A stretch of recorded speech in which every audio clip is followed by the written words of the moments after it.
આજની રાતે મથુરાની જેલમાં થયો હતો. તેમના પિતાનું નામ વસુદેવ, માતાનું નામ દેવકી. આ દિવસે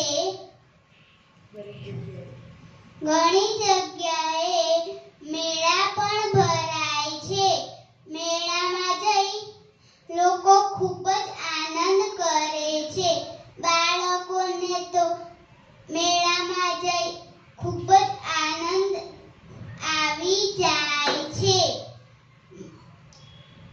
એ દિવસે મંદિરોને શણગારવામાં આવે છે. જન્માષ્ટમી દિવસે લોકો ઉપવાસ પણ કરે છે. મંદિરોમાં ભજન